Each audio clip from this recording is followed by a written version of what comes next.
Assalamualaikum warahmatullahi wabarakatuh. Saya Zuhra Dwi Anda Putri dengan nomor NIM 1905111751 dari kelas 2019A, jurusan Pendidikan Bahasa dan Sastra Indonesia, Fakultas Keguruan dan Ilmu Pendidikan Universitas Riau. Sebelumnya, saya ucapkan terima kasih kepada Profesor Dr. Hasna Faizah selaku pengampu mata kuliah psikolinguistik ini. Dalam mata kuliah ini, saya dari kelompok 5 akan membahas mengenai materi akuisisi bahasa, khususnya pengertian akuisisi bahasa, serta teori behaviorisme dalam akuisisi bahasa. Baiklah, kita akan membahas mengenai pengertian akuisisi bahasa. Apa itu akuisisi bahasa? Akuisisi bahasa disebut juga dengan proses pemerolehan bahasa. Kita ketahui bahwa kecakapan bahasa itu berkembang terus tahap demi tahap dan makin berdiferensiasi sesuai dengan perkembangan inteligensi dan latar belakang sosial budaya yang membentuknya. Salah satu pendapat para ahli yaitu Stork dan Widonson pada tahun 1974 halaman 134, ia mengatakan bahwa akuisisi bahasa adalah proses di mana anak-anak mencapai kelancaran dalam bahasa ibunya. Dalam akuisisi bahasa, kita juga mempelajari bahasa dilihat dari dua segi. Yang pertama, segi ontogeni dan segi kedua, filogeni.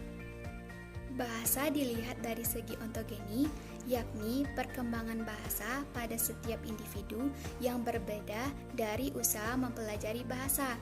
Sedangkan dalam segi filogeni, yakni perkembangan bahasa melalui tahap-tahapnya dalam sejarah. Pendapat lainnya dikemukakan oleh Kiparaski dalam Tarigan pada tahun 1985 halaman 243.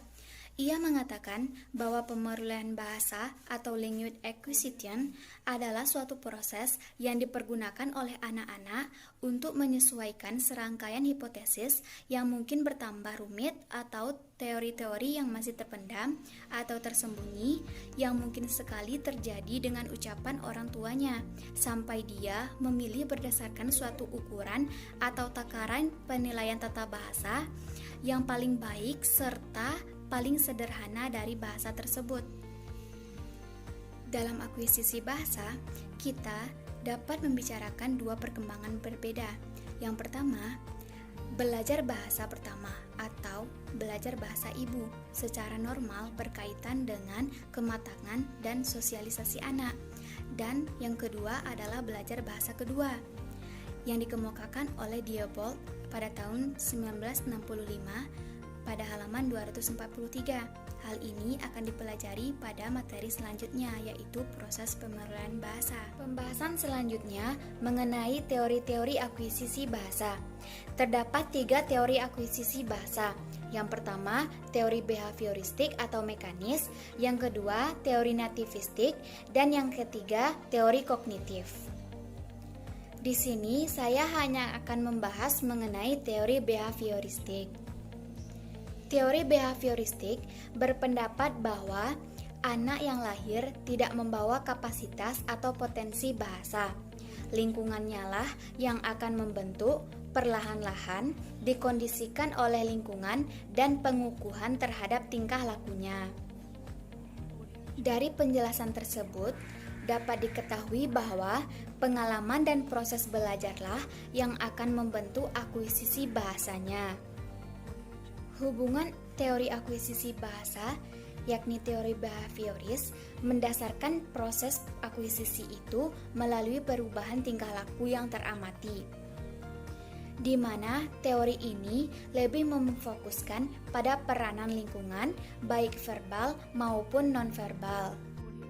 Nah, dari sana kita dapat ketahui bahwa teori behavioris menjelaskan perubahan tingkah laku dengan menggunakan model stimulus dan respon, di mana seorang anak akan mendapatkan pembelajaran dari lingkungannya yang disebut dengan stimulus, sehingga adanya respon dengan menggunakan bahasa yang selama ini dilihatnya atau didengarnya.